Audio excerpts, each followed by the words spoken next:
Hi everyone, welcome back to the Automotive Logistics and Supply Chain Red Sofa here in Bonn. Very pleased to be joined by Martin Corner, who's leading supply chain for Aston Martin and has just been talking to our audience about order-to-delivery strategy, end-to-end holistic planning in the supply chain, with a particular focus on some of the hyper-premium vehicles, of course, that you've been launching and are in the process of launching. And I actually want to just start with that, Martin. This is a kind of almost interesting anecdote. You know, you were talking about some of the challenges in the Valhalla, for example, launching. Now, what are some of the specific challenges when it comes to launching a vehicle like that in the supply chain? Yeah, I mean, Valhalla is an interesting one because it has the unique complexity of an Aston Martin.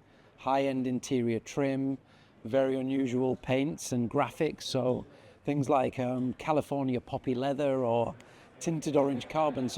But that's the same as all the Aston Martins. The irony is the actual body structure of the car is relatively simple. And as we saw in the presentation, it comes in a more or less 5 or 6 major pieces.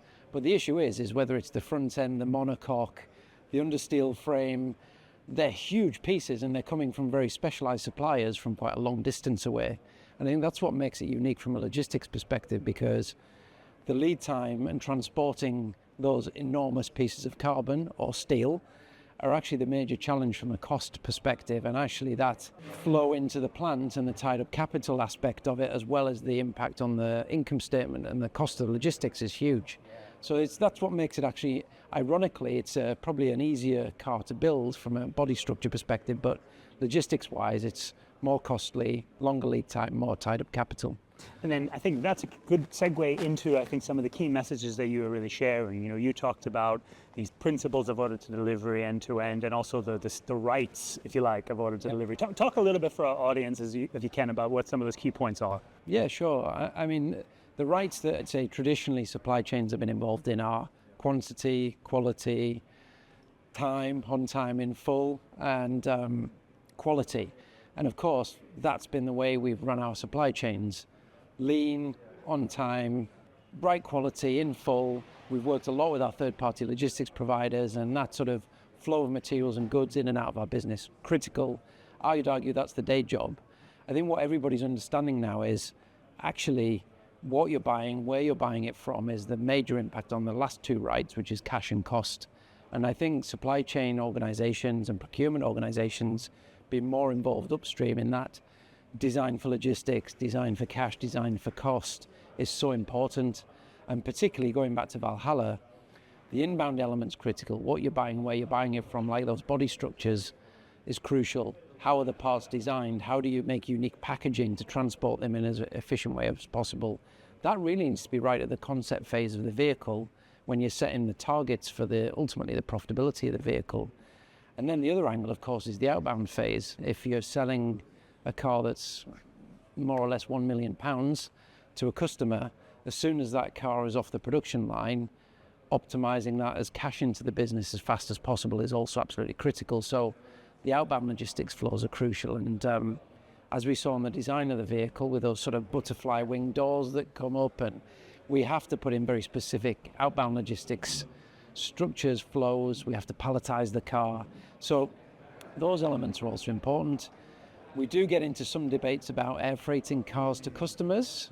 These are high net worth individuals who sometimes want to pay to have the car flown to them as fast as possible. Of course, you can get into debates about Scope 3 emissions and commitments to the environment. But yeah, it's definitely something that has to be thought about very early when you're designing the business model for the car, to optimize it and really make sure the income statement works as well as the beautiful design. Absolutely.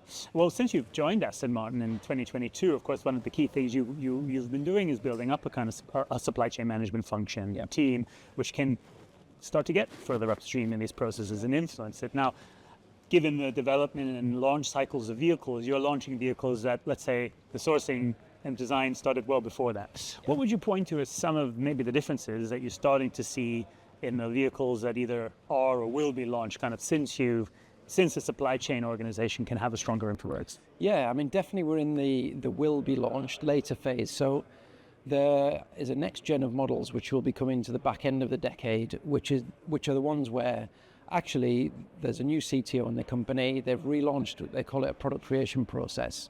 And there's a strong recognition that this is the time now where we can start to do those things. And there are cross-functional groups now looking at things like the body structure strategy for the new models, the electrical architecture, the interior trim. We're starting to think about make or buy decisions. How many parts and configurations do we want? How many individual parts should we have? Should we buy in clusters, sub-assemblies? Where do we want the suppliers to be based? So the brilliant thing is, nearly 4 years on, we've stabilized the business. We talked a lot about that last year, and cross-functionally, we are now starting to have those discussions very early in the product creation cycle for the concept phase of those vehicles before we start doing the sourcing. So some very positive movements in the business, actually. So it's not, I can't stand here and say that Aston Martin has a chief supply chain officer and a strategic function that's driving the business. Maybe it never will. I mean, Aston Martin is a design-led, engineering-led organization, like I said last year. But the fact that now those cross-functional discussions are happening up front, and there's a recognition we should get it right rather than fall into a supply chain that's handed on a plate that we try and manage more effectively, I think it's fabulous, actually. Well, as we said last year, and on stage this year, it's about the right prioritization of these points. To your point, a customer probably doesn't buy the Aston Martin because it was designed for cost or designed for supply chain. They buy it for obviously the emotional and other great engineering design. However, you want to come out with options and choices that maximize the value to the customer whilst maximize the value to the business. And to that effect, you alluded to earlier, the example of a high net individual who might pay for air freight. I mean, does that change some of the prioritization in logistics decisions ultimately that are made when you're dealing with products like that? I mean, it can, but not as much as you would think, actually. The general planning flow and logistics flow is, I would say, not too dissimilar to what I've experienced when I worked in a big high-volume OEM, actually.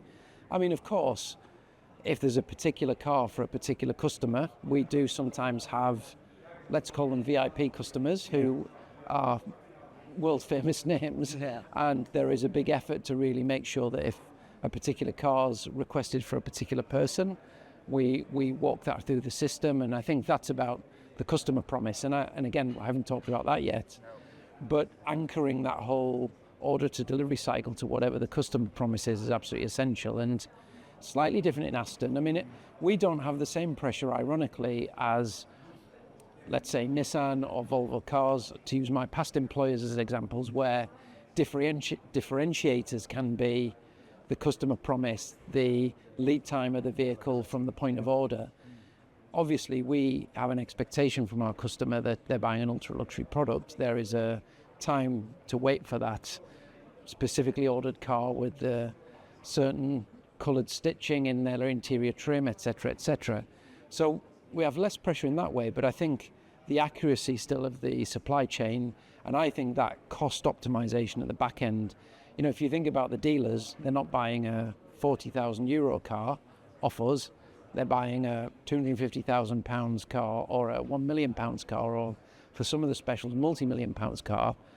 Their cash flows are tied up as well. So when they place the order, they want to know when they buy it from us, they have a commitment to a delivery lead time the same as anybody else, so that they know they can promise the customer and generate the cash themselves from the retail sale. So yeah, that excellence, let's call it, in the standard delivery on time in full, right time, right place part of the rights is absolutely crucial as well, because the liquidity of the dealers is important. They are not bottomless pits of money either. No, and I think it's the full understanding and appreciation for the value of this working capital and cash and how it's factored in. Yeah. And after the earlier point about Aston being, of course, in many ways, design engineering-led organization, yeah. What are some of those kind of steering decisions start to look like when you're at the table, if you like, kind of make decisions between the different departments, also keeping the customer promise in mind? Are we getting to a more mature way of finding trade-offs and or recognizing some of the values of those? I mean, this sounds rather dry in the context of the type of cars we make, but we're working on now a total cost of acquisition model. So one of the meetings we had last week, we were sat around the table. Basically, there was supply chain engineering, programs, procurement, manufacturing, and we were all having a voice on, okay, if we all had our nirvana for our own silo, what would that be? And mine would be fully assembled body made by a first-tier supplier right next to the assembly line, of course, bit crazy, through to, you know, the design could be there's a specialist supplier who will make the parts in Timbuktu. You know, it was like using Timbuktu as my stupid fairy tale example. But sometimes it feels as far away as that in some cases, we I'm sure. are literally looking at the trade-offs of, okay, how much should we buy sub-assembled? How many individual parts should we buy? Where do we buy them from? What are the trade-offs?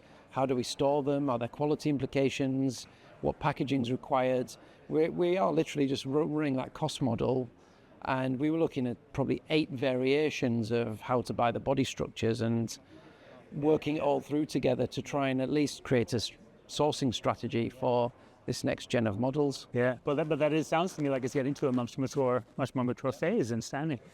Maybe last question, looking, of course, to the crisis that we see in the Middle East and reflecting a little bit on what a mature supply chain central orchestrating function can do. Now, I'm sure that outside from a direct impact for Aston, where I'm sure there's important customers in this region, just as one example, who would be under immediate, but thinking kind of more strategically, do you think the function helps you be more resilient in the future and not just to react better? It absolutely will, because there is, I mean, that's one of the qualitative assessments, is the risk and resilience factor of the future supply base.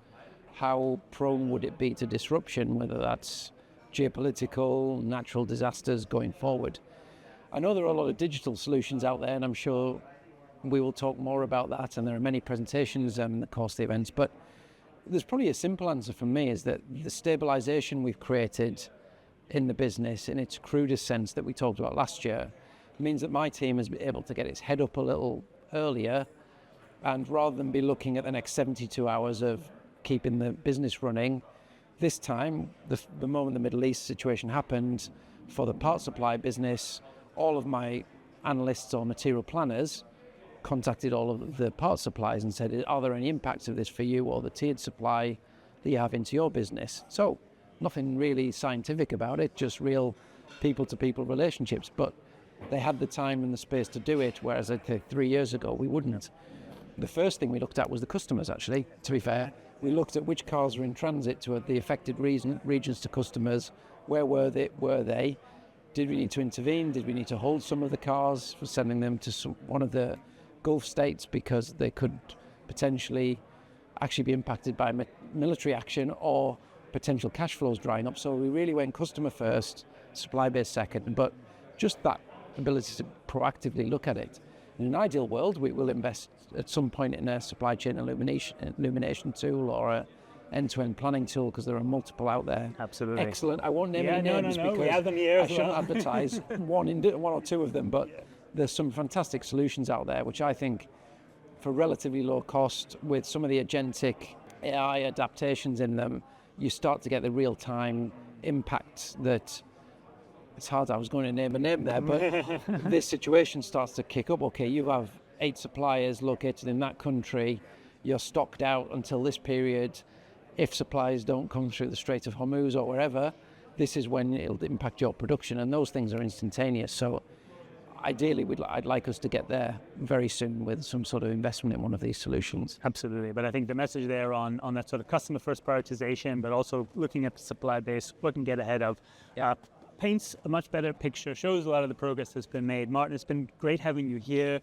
Always love talking supply chain strategy with you and seeing the path, even in these challenging, or especially I'd say in these challenging times. So thanks for sharing this with us. And pleasure, Chris. Keep up with us. We'll share more from Martin's presentation, more on order to delivery across the event, and of course how the industry is navigating these crises. So keep with us. Thanks so much.